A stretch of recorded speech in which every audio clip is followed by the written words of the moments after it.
ابھی ہم کچھ بات کریں گے بھارت کی جو جنونی جنگی تیاریاں جاری ہیں. ہاں دیکھیے، یہ میں خود بہت متاثر ہوا ہوں. اسرائیل کا جو دفاعی نظام ہے against missiles, rockets, ballistic missiles, دشمن نے پاکستان کے خلاف ایک بہت بڑی اور منظم جنگ کا آغاز کر دیا ہے، اور دشمن ہمیشہ سے بلوچستان کو پاکستان سے الگ کرنے کی سازشیں کرتا رہا ہے. اب بھارت بھی یہی کام کر رہا ہے. ایکچولی بھارت بھی پرتھوی ایئر ڈیفنس سسٹم ہے ان کا، اس کو ڈیولپ کر رہا ہے. اس سے پہلے ہم جانتے ہیں کہ رشیا سے انہوں نے S-400 دفاعی سسٹم لیا ہوا ہے. میں کہتا ہوں کہ اگر جنگ کے دائرے میں پھیلنا ہے تو ایک دفعہ پھیلے، جہاں تک پھیلنا پھیلے. ایک دفعہ یہ کٹی کٹا ختم کیا جائے، یہ اسلامک جہادست دہشت گردی کے ساتھ ایک دفعہ ٹکرایا جائے، اس کو ختم اور نیست و نابود کیا جائے، اور یہ شکست کھائے گا. باہر کے غیر ملکی دہشت گردی ہے جو پاکستان توڑنے کے لیے کی جا رہی ہے. جب نریندر مودی کہتا ہے کہ آپ کشمیر میں چھیڑ چھاڑ کریں گے تو آپ بلوچستان سے ہاتھ دھو بیٹھیں گے، بلوچستان الگ ہو جائے گا، انڈین پرائم منسٹر آپ کو تھریٹ دے رہا ہے. ہمارے پاس میزائلز انہوں نے بنا کے رکھے ہوئے ہیں، پتہ نہیں چلتے بھی ہے کہ نہیں، کوئی پتہ نہیں. ٹھیک ہے، مجھے تو یہ بھی لگتا ہے پڑھتے پڑے شاید سڑ بھی گئے ہوں گے. اس کے بعد اس کا اپنا ایک ہے اشون ایڈوانس ایئر ڈیفنس سسٹم، تو یہ دو انڈیجنسلی وہ ڈیولپ کر رہا ہے. اور انڈیا اس ٹائم میڈ ان انڈیا بن گیا ہے، پاکستان وہاں تک پہنچ نہیں سکا. تو ریاست کی ساری توجہ پولیٹیکل مینجمنٹ کی طرف ہو گئی، جو مسلسل فسادات اور انارکی اور ریاست کے خلاف بغاوت اور 9 مئی جیسے واقعات. دیکھیے اس وقت پورا پاکستان کنٹینرستان بنا ہوا ہے، انٹرنیٹ نہیں چل رہا ہے، موبائل نیٹ انہوں نے بند کر دیے. پاکستان کے لیے مخلص نہیں. پاکستان، میں ہمیشہ یہ کہتا ہوں، پاکستان کو پاکستانی ہی بچا سکتے ہیں، آپ پاکستانی نہیں. تو جو ملیٹنٹ وائلنس ہے اس کی طرف سے توجہ ہٹے گی، وہ سپیس ملے گی ٹی ٹی پی کو بھی اور BLA کو بھی کہ وہ آپریٹ کر سکیں. جنہوں نے یہ کل ڈرامہ کیا ہے وہاں پہ ڈی چوک پر، جہاں بھی، یہ پاکستانی نہیں ہو سکتے.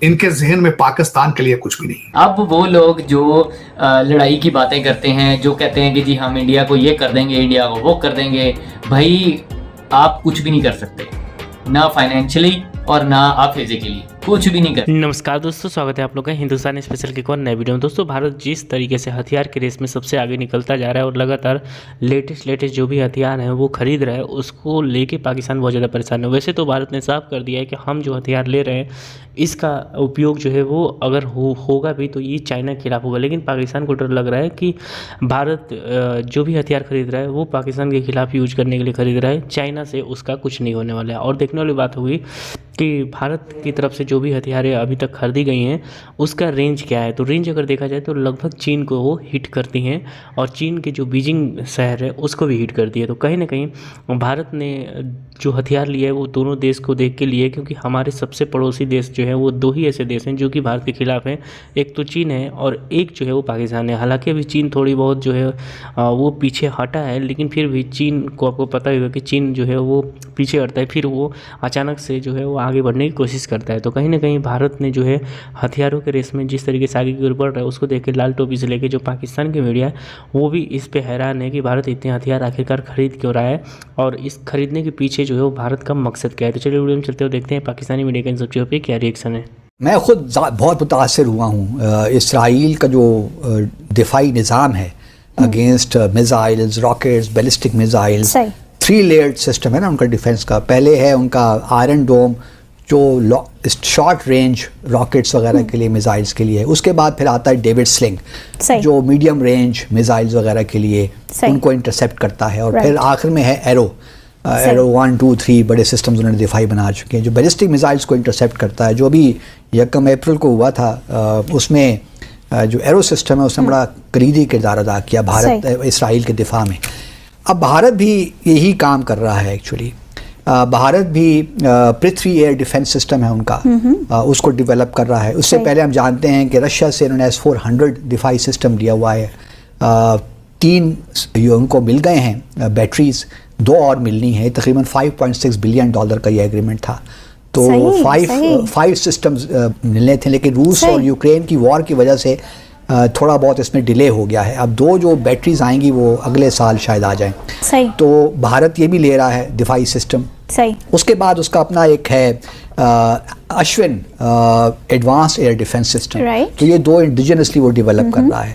تو اس کا مطلب یہ ہے کہ بھارت اپنی سیکنڈ اسٹرائک کیپیبلٹی ڈیولپ کر رہا ہے. So how challenging that would be for Pakistan? کیونکہ دیکھیے پاکستان نے 2007 میں نہیں 1998 میں جب نیوکلیئر ٹیسٹ ہو گئے تھے تو ہم نے 1998 میں ایک اسٹریٹجک ریسٹرین ریجیم کا کانسیپٹ پیش کیا تھا بھارت کو, اور اس کانسیپٹ میں ایک یہ تھا, ایک پروویژن ہم نے یہ رکھی تھی کہ دونوں ممالک بیلسٹک ڈیفنس سسٹمز ڈپلوائے نہیں کریں گے, کیونکہ اس کا یہ ہوتا ہے نا کہ بیلسٹک جو ڈیفنس سسٹمز ہوتے ہیں وہ سیکنڈ اسٹرائک کیپیبلٹی کی آپ کو بڑھاتے ہیں. مطلب اس کا بنیادی یہ ہوتا ہے کہ اگر فرسٹ اسٹرائک میں کرتا ہوں کسی ملک پہ, اپنے بھارت میں اگر پاکستان کرتا ہے فرسٹ اسٹرائک, تو وہ سارے جو میزائلز ہیں جو پاکستان فائر کرے گا وہ تو انٹرسیپٹرز اس کو ناکارہ بنا دیں گے, تو بھارت کے پاس پھر ایک موقع ہوگا کہ وہ سیکنڈ اسٹرائک کرے ہم پاکستان پہ. تو یہ اس کو بچانے کے لیے, کیونکہ اس سے پھر آرمز ریز بڑھ جاتی ہے, نیوکلیئر سب مرینز ہوتی ہیں اور جو سائلوز بنے جاتے ہیں, انڈر گراؤنڈ میزائلز کو رکھا جاتا ہے, میزائلز کو موبائل رکھا جاتا ہے, تو یہ ساری سیکنڈ اسٹرائک کیپیبلٹی کے زمرے میں آتی ہیں. تو ہمارا خیال یہ تھا کہ اس خطے کو ایک آرمز ریس سے بچانے کے لیے ہم یہ تجویز پیش کریں. لیکن بھارت کا کہنا تھا, یا کسی حد تک ٹھیک بھی تھا, کہ ان کا معاملہ صرف پاکستان کا نہیں ہے بلکہ چائنا کے ساتھ بھی انہوں نے اپنا ڈیٹرنس رکھا ہے. اب ہمارا معاملہ یہ ہے کہ ہمیں معلوم ہے کہ جو S-400 بھارت کو ملا وہ انہوں نے پاکستان کے خلاف بھی ڈپلوائی کیا ہوا ہے, اور یہ جو پرتھوی ہے یا ایشون ان کا air advanced air defence system ہوگا, یہ پاکستان کے بھی خلاف ڈپلوائی ہوگا. اگر ڈیٹرنس ہمارا فیل ہو جاتا ہے, اگر بھارت بالا کوٹ جیسے اقدامات کرتا ہے, جو کہ وہ کرے گا مستقبل میں, آپ امید رکھیں اس چیز کی کہ بھارت کوئی موقع ایسا رکھے گا کہ آزاد جموں اور کشمیر میں اس قسم کا ملٹری مس ایڈونچر کرے, ایون وہ گلگت بلتستان بھی کر سکتا ہے. تو ہمیں ان چیزوں کے لیے تیار رہنا چاہیے.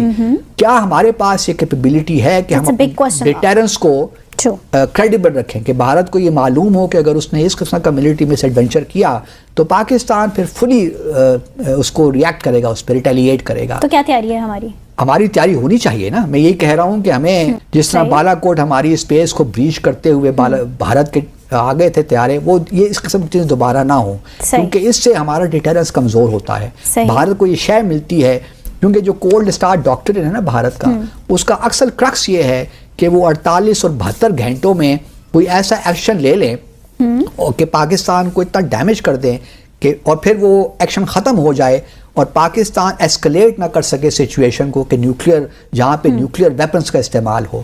لیکن اگر آپ دیکھیے تو کنونشنل جو ڈسپیرٹی ہے وہ پاکستان اور بھارت کے درمیان بڑھتی جا رہی ہے. ہمارا ڈیفنس بجٹ $8-9 بلین ہے, جبکہ بھارت کا تقریباً آپ کہہ سکتے ہیں $70 بلین ہو گیا اس وقت. تو فرق بہت بڑھ گیا. بھارت ابھی دیکھیے رافیل, اس نے 36 رافیل طیارے فرانس سے لیے, ابھی 24-26 طیارے اور لینے جا رہا ہے. ابھی اجیت دوول صاحب گئے ہوئے تھے فرانس, ان کا اسٹریٹجک ڈائلاگ ہوا, انہوں نے صدر میکرون پہ بھی کال کی, تو ان کا وہاں سے بھی ایکوزیشن بہت ہو رہی ہے. پھر امریکہ سے پیریٹرز جو ڈرونز ہیں وہ لے رہے ہیں, جو سارے ملٹری ڈرونز ہیں, تو یہ تقریباً 32 سے قریب وہ ان سے لے رہے ہیں. تو کہنے کا مقصد یہ ہے کہ بھارت جہاں یہ ساری ایکوزیشنز بھی کر رہا ہے, اپنا بیلسٹک ڈیفنس میزائل سسٹم بھی بنا رہا ہے انڈیجنسلی بھی, اور رشیا سے بھی لے رہا ہے, ہمیں ہمارا ڈیٹرنس ہمیں ٹھیک ہے, ہماری لیمیٹیشنز تو ہیں. دنیا ہمیں کہتی ہے نا کہ آپ کیوں یہ خرچ کر رہے ہیں, بلکہ پاکستان کے اندر بھی لوگ کہتے ہیں کہ کیوں اتنا ڈیفنس پہ خرچ کر رہے ہیں. وہ بابا ہمارا مطلب ہم اور بھی پاکستان خود بھی مطلب ڈرون ہم بناتے ہیں, ہم بھی کوشش کر رہے ہیں کہ امریکہ سے بھی لے لیں.